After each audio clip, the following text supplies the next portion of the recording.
Salut tout le monde, bienvenue sur la chaîne Ricky Fighters les amis, c'est parti pour la review de l'épisode numéro 18 de Dragon Ball Daima, un épisode juste époustouflant, voire peut-être même le meilleur épisode de tout le monde de Dragon Ball. Voilà, on en rediscute, n'hésitez pas bien sûr à dire en commentaire ce que vous en pensez, mais c'était une dinguerie, voilà, tellement de choses, tellement de transformations, tellement de belles choses. Voilà, un épisode vraiment complet. Niveau baston, on a été servi. Niveau gag, ben merci Majin Buu qui était présent. Et niveau transformation, niveau fan service, on a été gâtés. Et là, franchement, c'était la classe même, c'était la grande classe. Maintenant, est-ce que c'est des choses simples? Est-ce que c'est une facilité? Bien entendu, mais on ne peut pas le reprocher. Vu la qualité de l'épisode, c'était vraiment une dinguerie. Je me répète, mais oui, c'était classe. Oui, c'était grandiose. Oui, c'était immensément splendide. Et j'ai surkiffé. Voilà, vous l'avez compris. Bien entendu, ceux qui ne le savent pas, il y a un petit live qui est sur la chaîne de Boo Fighters. Ce sera demain. Voilà, je serai en sa compagnie. Donc on va pouvoir revenir sur tout ce qui a été fait de cet épisode, mais là vraiment revenons un peu sur les détails. Déjà nous retrouvons donc un Goku SJ3, donc là c'est la première fois qu'on a eu ce Goku SJ3 en forme chibi dans le monde de Dragon Ball de façon canonique. Donc voilà, ça fait super plaisir, un Goku SJ3, les cheveux on vole comme ça sur l'arrière, ça c'était juste magnifique, il fonce comme ça, et là boum, des coups de poing par-ci par-là, des petites boules par-ci par-là aussi. Et ce n'est pas tout, puisque nous avons quand même le Tamagami qui est encore dans la place, qui est encore dans le jeu, dans le game, les amis. Nous avons bien sûr un Majin Buu et un Majin Buu qui sont présents, donc eux aussi ils participent à cette lutte, à ce combat contre ce géant. Ce géant, franchement, que là on a vu vraiment l'immensité du personnage dans cet épisode. Un géant Goma qui fait toute la taille d'un building, voire plus grand. C'est pire qu'un King Kong, c'est pire que Godzilla, les amis. Là, on a été vraiment servi en termes de grandeur et c'est magnifique. Franchement, lui, il déblaye par-ci par-là les ennemis, un par un. Donc là, le Goma est quand même présent avec son troisième œil. Il est très puissant et ça, on l'a bien compris. Bref, je vous ai parlé de gag, et bien justement nous avons Majin Buu qui lui envoie un gros cookies, voilà, d'une façon vraiment splendide, en version tornade, et hop, il envoie ce fameux géant cookies, donc voilà, tout est en grand dans cet épisode, et là, Majin Buu, il le réceptionne, il se dit, ça c'est vraiment la source de la puissance de Majin Buu, et qu'est-ce qui se passe? Il a vu que Goku en SSJ3, et voilà, pour mettre plus de puissance, il faisait « Ah !» Voilà, et bien qu'est-ce que nous fait Majin Buu? Lui aussi il concentre son énergie, et là il a comme une chevelure qui pousse derrière sa tête. Bon, c'est plus des épines, mais je kiffe l'idée que ce soit des épines, justement, le fait que ce soit un peu sa peau.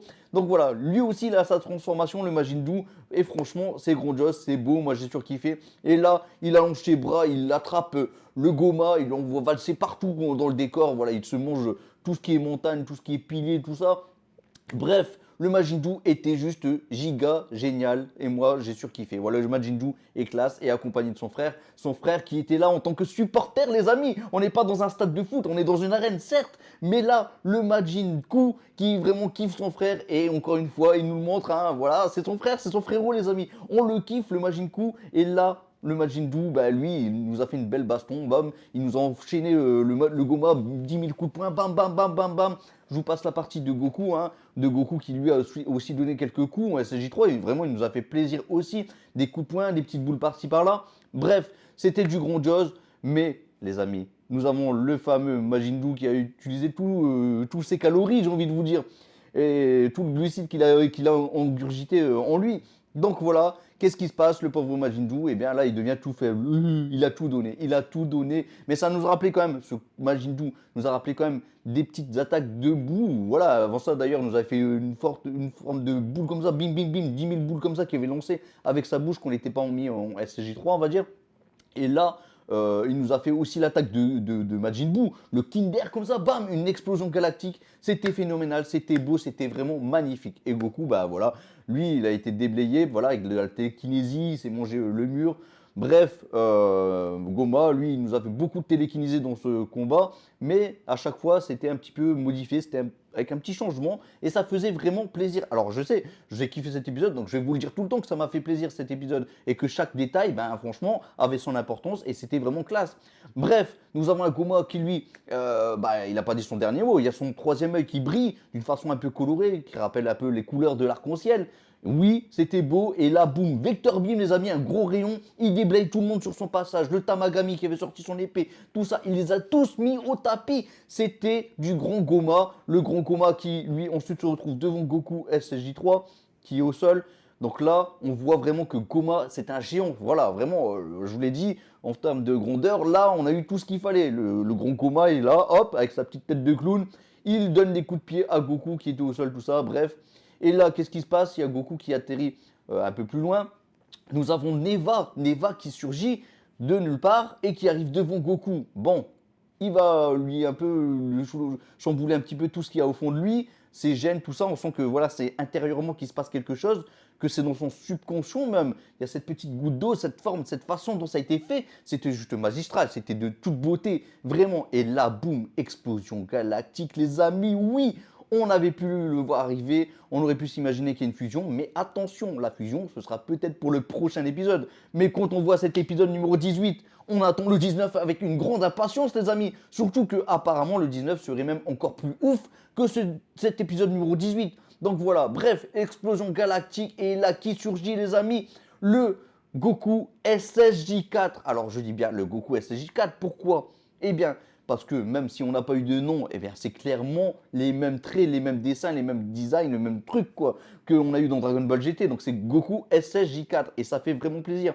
Et ce qui fait plus plaisir dans tout ça, c'est quoi? C'est que ce Goku SSJ4, dans sa façon de combattre tout ça, il nous rappelle vraiment les traits d'un singe quoi, les traits d'un gorille. Il est là avec sa queue, il court comme ça à quatre pattes, il nous fait des attaques à la Blanca, il se monte boule, tout ça. Bref, c'était vraiment d'une grande beauté. Et là, c'est du vrai SSJ4. Là, on ressent le côté sauvage, le côté bestial. Contrairement à Goku SSJ4 qui, lui, n'avait que le visage, n'avait que les traits d'un gorille, d'un Saiyan, j'ai envie de vous dire. Là, franchement, on est vraiment au côté Saiyan à l'état pur. Et c'est ça que j'ai kiffé à travers ce Goku SSJ4.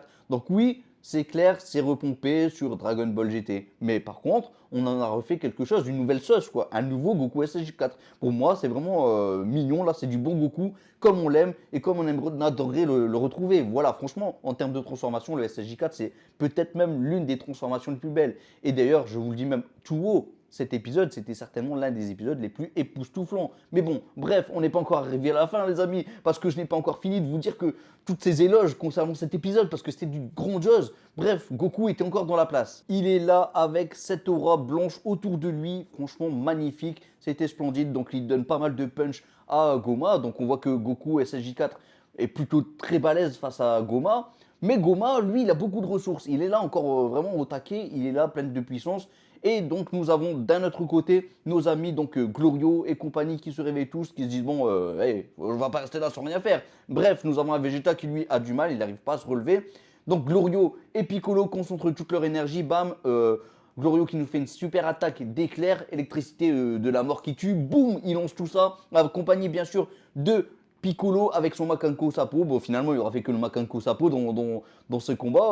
Le Piccolo avec quelques punches, quelques petites boules par-ci par-là. Je vous parle pas forcément du combat contre Glorio, mais voilà, on peut être un peu déçu par rapport à Piccolo, mais son attaque du Makanko Sapo était de toute beauté. Avec Glorio, avec ce plomb qui changeait dans tous les sens, l'animation qui était dingue, voilà, je vous parle pas de l'animation qu'il y a eu autour de Goku SSJ4, autour de Goku SSJ3, c'était juste magnifique. Bref, ils lancent donc leur attaque, ça fait une sorte de riposte face à Goma qui lui lance aussi sa grosse boule de ki, comme ça, bam, un rayon contre un autre. Bien entendu que Goma prend le dessus là-dessus. Donc là, nos amis sont déblayés, mais pendant ce temps-là, qu'a fait Goku? Lui a concentré son énergie, une énergie jaune, tel un SSJ, boum, bzzz. Et là, il nous préparait son Kamehameha, les amis. Mais sauf que Glorio, il a anticipé tout ça. Il arrivait juste avant la fin du Kamehameha. Bam, un punch à Goku. C'était magnifique. Encore une fois, je le redis. Mais Goku a décollé. Et là, les amis, j'ai pensé à quoi? Au passage de l'animé de Dragon Ball Super, le moment où Goku Ultra Instinct avait combattu Kefla. Donc voilà, en prémisse, Goku avait sauté comme ça, il a préparé son Kamehameha et là, boum, il l'a lancé. Bref, là, Goku SSJ4 s'est mangé un punch, il décollait, mais il a continué son Kamehameha et boum, il lui a lancé sur Goma. Et là, explosion, encore une fois, galactique, un gros cratère, un gros trou dans le sol, malgré que, bah voilà, c'est la petite arène qu'avait créé justement Goma. Donc là, il y a un fameux trou, pas de problème là-dessus. Donc Goku SSJ4, il est assez fier de lui, franchement la classe. Et justement, ce Goku SSJ4, il est humble. Voilà, on peut le kiffer. On n'est pas là en train de se dire, non, il a une nouvelle transformation, il est en train de se la péter. Mais non, pas du tout. C'est du bon Goku SSJ4. Je le surkiffe et franchement, c'est le meilleur des Goku SSJ4 qu'on peut avoir. Je pense vraiment, en version chibi, il est trop mignon, trop chou. Voilà, j'ai envie de le prendre dans mes bras, lui faire un petit câlin, quoi. Franchement, c'est Goku SSJ4. Bref, je m'emballe un peu, les amis. Surtout qu'on parle de fanfiction, entre guillemets, voilà. Mais franchement, c'était la grande classe. Et là, on pouvait s'y attendre aussi. Il y a une sorte de dôme qui commence à se créer, voilà, une sorte de sphère magique. Donc, qu'est-ce qui nous surgit de tout ça? Ben, bien sûr, c'est Goma avec son troisième œil. Son troisième œil qui ne part pas en vrille, comme on aurait pu s'imaginer, comme on avait pu en parler aussi en live avec vous, les fighters. Hein.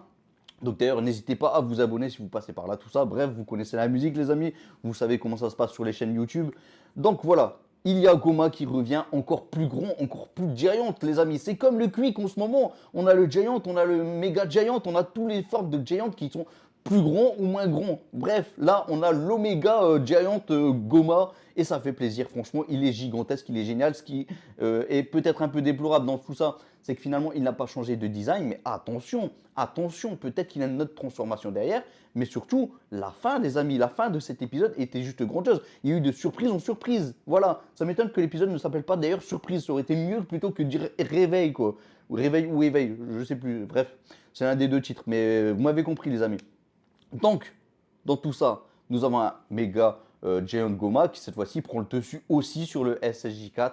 Donc franchement, c'est une dinguerie, c'est une dinguerie. Et là, qu'est-ce qui se passe? Donc nous avons Arinzu qui comprend que là, les carottes sont cuites, mais surtout qu'elle veut mettre en place un peu son plan qu'elle avait prévu depuis le départ, c'est-à-dire qu'elle veut dominer le monde des démons, voire même le monde entier, hein, et qu'elle veut vaincre Goma. Voilà, c'est ce qui est prévu, les amis. C'est ce qu'elle nous avait déjà annoncé dans l'épisode précédent, mais là, elle nous dit encore plus de façon directe. Donc elle demande à Glorio de récupérer les Dragon Ball, de lui apporter, et surtout d'appeler le fameux, donc là, il n'y a plus de surprise cette fois, le fameux dragon, donc ce n'est pas Dodorussi.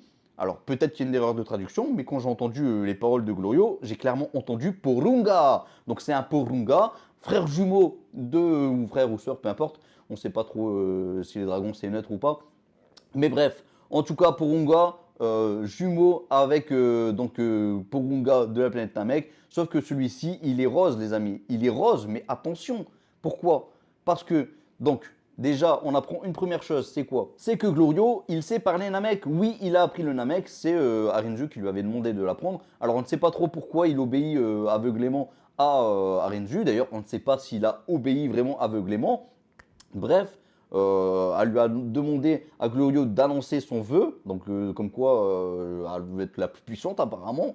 Voilà, bref, nous avons un Goma qui lui va foncer vers Porunga, il va voir que le dragon a été invoqué, tout le monde va le voir, d'ailleurs tout le monde va être You are shock, d'ailleurs je ne l'ai pas dit, mais quand Goku s'est transformé en SSJ4, quand Goku avant qu'il soit SSJ4 plutôt. Quand Goku et SSJ3 a été déblayé, là tout le monde a été en mode oh, c'est la fin des haricots, c'est la fin du monde, c'est plus possible, on ne peut plus gagner. Et là voilà, ça a été beau, ça a été bien fait, c'était bien réalisé. Et là, pareil, quand Purunga apparaît, You are shock les amis, pour ceux qui se rappellent de la musique de Ken le Survivant en version japonaise. You are shock, Arige Soraga, bref, c'était ultime, c'était grandiose. Et nous avons donc Goma, version Giant qui arrive, qui donne un coup de poing à Porunga. Porunga comme ça, il arrête son poing à une main et bam, petite pichenette et Goma, version Giant, décolle. Donc vous l'avez compris, Arinzu est censé pouvoir vaincre Goma dans le prochain épisode, c'est ce qui est annoncé. Mais attention, si Arinzu obtient ses pouvoirs, si Arinzu obtient ce vœu, ça veut dire que c'est elle, la grande méchante dans tout ça. Maintenant, on va y aller sur les théories, les amis, et on va se laisser rapidement parce que je pense qu'on va se retrouver sur le live et on va kiffer, les amis, avec Boo Fighters. Demain, ça va être vraiment une dinguerie. Vraiment, là, je suis encore dans l'euphorie de l'épisode. C'était juste dingue, c'était magnifique. On a pu même voir Kaioshin tirer une petite boule par-ci par-là. Voilà, tout le monde était dans la place. Il y a eu du combat avec tout le monde et ça, c'était juste gigantesque. C'est franchement un épisode complet de A à Z où il n'y a aucun défaut. C'est rare dans Dragon Ball. Et là, c'était une grande réussite. Franchement, grande classe. Bref, donc sur les théories, nous avons Vegeta qui, comme par hasard, ne se lève pas, les amis. Il ne s'est pas levé. Je fais de l'asthme. Attention, je ne critique pas Vegeta, je l'adore, tout comme Goku, tout comme tout le monde. Mais Vegeta, là, il se fout de nous. Ça, c'est une façon de nous dire, Neva, peut-être qu'il va faire quelque chose, je ne sais pas. Peut-être que Vegeta va finalement réussir à se mettre en SSJ3. Peut-être que Neva est capable de guérir, je ne sais pas, hein, je dis ça au pif les amis, je vous balance un peu tout ce que j'ai sur le cœur, tout ce que je pense de ce qui pourrait arriver. Et donc là, SSJ3, mais ce n'est pas suffisant. Et bien donc nous avons Neva. Hop, il va faire comme Goku, il va lui booster un petit peu sa puissance, il va lui permettre de se mettre en SSJ4 aussi à Vegeta, donc SSJ4 d'un côté, SSJ4 aussi d'un autre côté avec Goku. Les deux vont combattre donc Goma version Giant. Bref, je pense que le vœu de Arinzu, ben, je suis pas sûr qu'il ait été fait, hein, ça a l'air d'être un peu bizarre. Mais là, je continue avec Vegeta et Goku. Dans tous les cas, je sens qu'on aura Gogeta 2, les amis. Oui, Gogeta 2, on l'aura, celui de Dragon Ball GT. La version un petit peu gorille, la version un petit peu Saiyan, pure, avec les poils, tout ça, quoi. Bref, vous m'avez compris, ce Gogeta 2 en particulier. Maintenant, est-ce qu'on aura les petits trucs là, au niveau de la tunique, tout ça? Je suis pas sûr. Peut-être qu'ils vont faire quelques modifs, mais en termes de design, on aura un peu le même visage, ce genre de choses. Voilà, c'est du Gogeta 2, tout simplement. Bon, concernant Arinzu, là par contre, je me dis que certainement que le vœu n'a pas été fait. Maintenant, reste à voir. Si Arinzu, ben, elle a obtenu son vœu, ça veut dire que c'est elle qui va devenir le grand méchant. Ça veut dire aussi que Goma, on va s'en débarrasser d'une pichenette aussi. Maintenant, moi, j'étais quand même impressionné de voir que Porunga, version rose, a pu se débarrasser ce fameux Goma qui, lui, est censé être le plus puissant du monde. Donc voilà, c'est pour vous dire à quel point ce dragon, quand même, c'est quelqu'un de puissant. Donc il faut vraiment le prendre très au sérieux. C'est pas comme le petit Porunga sur la planète Namek. Ce n'est pas comme le petit Shenron sur la planète Terre. Ce n'est pas comme Torombo, les amis. Le Torombo, franchement, lui, voilà, vous m'avez compris, les amis. Enfin voilà. Bref, du coup, Arinzu, non, je me pose des questions et là, j'ai du mal à me dire que son vœu a été réalisé quand même. J'ai du mal à me dire. Donc, c'est possible que Goma, bah, ce sera quand même le grand méchant, mais ouais, c'est quand même bizarre. Peut-être que le vœu va peut-être. Ah non, franchement, le vœu a été réalisé en tout cas, ça c'est sûr. Mais maintenant, voilà, c'est quand même assez bizarre. On peut quand même essayer de savoir qu'est-ce qui va se passer aussi par rapport au titre. Donc le titre c'est Trahison. Donc là on a l'impression que vraiment Glorio, bah, il a trahi Rinzu et qu'il n'a pas... Ou alors c'est le fait qu'il a trahi tout simplement la Z-Team. Voilà, ça peut être dans tous les sens ce fameux vœu, cette trahison aussi. Donc voilà, moi j'ai du mal à croire que Rinzu a obtenu son vœu parce que c'est vrai que Glorio il réfléchissait tout ça. Mais voilà, tout est possible encore. Ce que l'on voit, c'est qu'on voit une Arinzu qui a l'air de voilà, se dire oui, j'ai obtenu ce que je veux, mais on sait que les previews, souvent, bah, ils ne nous montrent pas clairement les choses. Donc là, le fait qu'elle a obtenu son vœu, tout ça, qu'elle ait été exaucée, je n'y crois pas. Je n'y crois pas. Voilà, à choisir, je n'y crois pas vraiment. Et on voit surtout que le dragon, donc Porunga version rose, il fait un œil un peu bizarre du genre, ouais, genre, toi tu crois que tu as obtenu quelque chose, mais en fait, moi, j'ai rien réalisé pour toi. Donc, c'est l'impression que ça m'a donné. Maintenant, voilà. N'hésitez pas à dire ce que vous avez pensé de cet épisode, les amis. Comme je vous l'ai dit, les gags, on a eu du Majin Buu qui était juste incroyable, le supporter, tout ça. Bref, les cookies, moi j'ai surkiffé. C'est pas grand chose, il n'y a pas eu tellement de blagues, mais le peu qu'il y a eu, c'était incroyable. Est-ce qu'on a vraiment besoin de blagues dans un moment sérieux, les amis? Ouais, non, bah non, clairement. Donc voilà, niveau combat, on a été séduit aussi. Niveau animation, bah tout était là, hein. Franchement, je crois que c'est l'épisode le mieux animé de tout le monde de Dragon Ball qu'on ait pu avoir à l'heure actuelle. Donc franchement, moi j'applaudis. Là, ils ont fait vraiment du travail incroyable. Merci, merci, la Toei. C'était juste grandiose. Voilà. Les amis, je vais vous laisser parce que sinon la vidéo, elle va durer trop longtemps. Ce qui était cool aussi, faut le savoir, c'est que tout le monde a pu participer, tout le monde a pu participer. Il y a Piccolo comme qui s'est relevé, même si c'est pas pour faire grand chose en soi, mais il a participé. Glorio était là aussi. Le Tamagami, bon, et voilà, il a participé avec son épée. Majin Buu, franchement, il a pas fait grand chose, mais il a lancé quelques petites boules par-ci par-là. Bref, il était quand même dans la place. Bulma et Pansy, les scénarios, tout ce qui, voilà, tous les dialogues, c'était juste important, c'était vraiment classe, c'était vraiment bien placé aussi. Bref, je me suis répété sur beaucoup de mots, genre le mot classe, super, génial, parfait, cool. Bref, c'était les meilleurs épisodes quasiment de tout Dragon Ball et bah, je le dis même tout haut, c'était certainement le meilleur épisode de tout le monde de Dragon Ball. Et pourtant, ce n'est pas Gohan, les amis, Gohan n'est pas là, Gohan n'est pas dans Dragon Ball Daima, mais j'ai surkiffé. Comme quoi, voilà, je peux être objectif, les amis, pour ceux qui s'imaginent que je ne suis pas objectif. Bien sûr que je suis objectif, Gohan, je le kiffe, mais quand Goku il fait des bonnes choses, je le kiffe aussi. Et là, c'était du bon Goku. Maintenant, je ne crois pas en la victoire de Goku tout seul. Voilà, je vois vraiment le Goku fusionner avec Vegeta, avec ce fameux bonbon qu'ils vont partager ensemble. Un petit bonbon qui se partage, les amis. Ça va être de toute beauté en tout cas. Voilà, hâte de voir le prochain épisode. On se retrouve avec une review encore explosive, bien sûr, sur le prochain épisode, épisode 19. Donc avant-dernier épisode, les amis. Ouais, il va falloir commencer à faire les adieux à Dragon Ball Daima. Mais en voyant cet épisode, franchement, ça a valu le coup d'attendre aussi longtemps. Oui, meilleur épisode de Dragon Ball. Allez, salut tout le monde, ciao ciao ciao. Je vous laisse un Masenko avec la puissance d'un SSJ4, là c'est obligé. Là. Ouah, et en plus même, d'ailleurs, Goku en SSJ4 comme ça, qui met ses 2 boules dans les mains. Ça m'a rappelé l'attaque qu'il a fait contre Janemba où il avait foncé dedans comme ça. Bref, voilà, j'arrête de parler de cet épisode parce que franchement, c'était juste une dinguerie. Allez, salut tout le monde, ciao, ciao, ciao. N'oubliez pas de vous abonner, de liker, de partager si vous voulez. Faites tout ce qu'il faut, les amis, je compte sur vous. Et on se retrouve sur le live de Boo Fighters Masenko.